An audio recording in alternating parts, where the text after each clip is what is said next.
যে তারা তখন স্বৈরাচার হাসিনার আমলে তারা বহুত অন্যায় অত্যাচার জুলুম করছে। কুমিল্লার নাঙ্গলকোট উপজেলার পেরিয়া ইউনিয়নের পূর্ব দৌলতপুর পাড়া মটুয়া গ্রামে ৩ শতক জমি নিয়ে বিরোধ দেখা দিয়েছে। একই সম্পত্তি নিয়ে পৃথক দলিলের দাবি ওঠায় মুখোমুখি অবস্থানে রয়েছে দুই পক্ষ। এক পক্ষের দাবি, তারা ২০২০ সালে জমিটি ক্রয় করে নামজারি ও খারিজ সম্পন্ন করার পর থেকে ভোগ দখলে রয়েছে। অন্য পক্ষ ওই সম্পত্তির ওপর নিজেদের অধিকার দাবি করছে। এ নিয়ে এলাকায় উত্তেজনা সৃষ্টি হয়েছে। সুদের কাম করে কিছু লোকের, সুদের টাকা দিই, সুদের টাকা খাবাই টাবাই, কিছু লোকেরা খাওয়াই, ইয়ার পরে দিই আবার বিরোধিতা করে আবার থানাত নিয়ে গেছে, থানাতে নিয়ে গেলে আবার দিব্যি করে রেখেছে। কিনলে এতে স্বৈরাচার আওয়ামী লীগ আসিল, আমি তখন বিচার হাইলো, আমি দিব্যি আসছিলাম। এর আমার জায়গা তারা হেঁটে দখল করছে আর এখন আমরা জায়গা দখল করছি।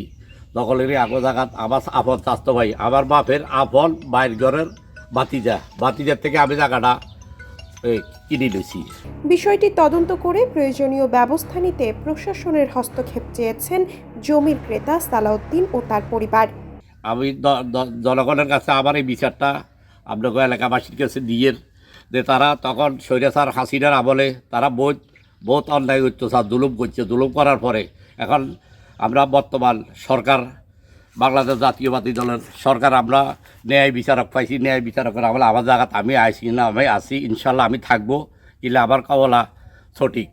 স্থানীয় সূত্রে জানা যায়, পূর্ব দৌলতপুর পাড়া মটুয়া গ্রামের মৃত মুসলিমুর রহমানের ছেলে মোখলিসুর রহমান ওয়ারিশ সূত্রে পাওয়া সম্পত্তির মধ্য থেকে ২০২০ সালে একই গ্রামের জামাল মিয়ার ছেলে সালাউদ্দিন ও তার স্ত্রী নূরজাহান বেগমের কাছে ৩ শতক জমি বিক্রি করেন। জমি কেনার প্রায় ৩ মাস পর তারা নিয়ম অনুযায়ী খারিজ ও নামজারি সম্পন্ন করেন। এরপর থেকে জমিটি তাদের দখল ও ভোগে রয়েছে। তবে এর প্রায় ৭ মাস পর একই এলাকার মৃত আশরাফ মিয়ার ছেলে বাবুল মিয়া ও তার ছেলে মামুন মিয়া মোখলিসুর রহমানের বোনের কাছ থেকে পৃথক একটি কবলা দলিল করেন বলে দাবি সালাউদ্দিন পক্ষের। এরপরই একই জমির মালিকানা ও সীমানা নিয়ে বিরোধের সূত্রপাত হয়। একটা কলা বাবুলে নিয়ে গেছে, আমার টাকাটুকু বুঝে নিয়ে গেছে। ১,২০,০০০ লেগেছে আর এত তুলে গেছে, না আমার টাকা ১,৮০,০০০ লেগেছে আর এত তুলে গেছে ১,০০,০০০। সালাউদ্দিনের মার নাম হইলো ১০০ আর হাতের নাম হইলো হাতের হলো ২০০।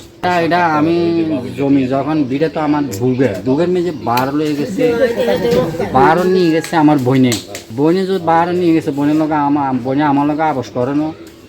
বইনে আমার ওই একটা আছে মনির, হাতে জায়গাটা বেচালো আছে আবার দোসরা।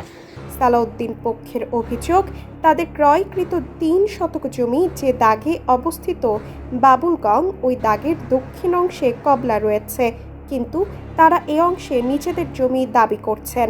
তাদের অভিযোগ, উদ্দেশ্য প্রণোদিতভাবে তাদের দখলীয় জমি নিয়ে নতুন করে বিরোধ সৃষ্টি করা হচ্ছে। এ অবস্থায় যে কোনো অনাকাঙ্ক্ষিত পরিস্থিতি এড়াতে প্রশাসনের মাধ্যমে কাগজপত্র ও সরেজমিন সীমানা যাচাইয়ের দাবি জানিয়েছেন তারা।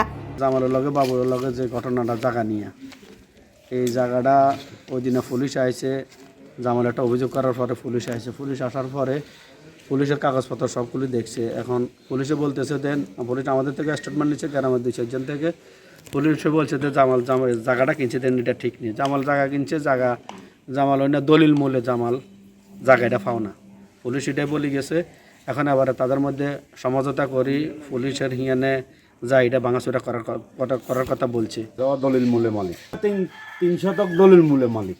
সালাউদ্দিন বেড়া কিনেছিল আদিমেরা কেনার পরে আদিমেরা যারা আছে অবির ভাইয়ের নাম কি দেয় মামুনেরা দখলে দেবার লাগে। আর মামুনেও কিন্তু গিয়ে জায়গা নাই, জায়গাটা মূল হইলো আদিমেরা কেনার পরে তারা কি দেখেছে, তারা দখলে গেছে, এতটুকু ভাই আমি জানি।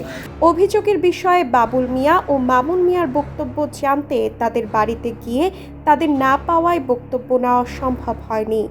নাঙ্গলকোট থানা ভারপ্রাপ্ত কর্মকর্তা ওসি শাহিনুর ইসলাম জানান, লিখিত অভিযোগ পেলে তদন্ত সাপেক্ষে ব্যবস্থা নেওয়া হবে।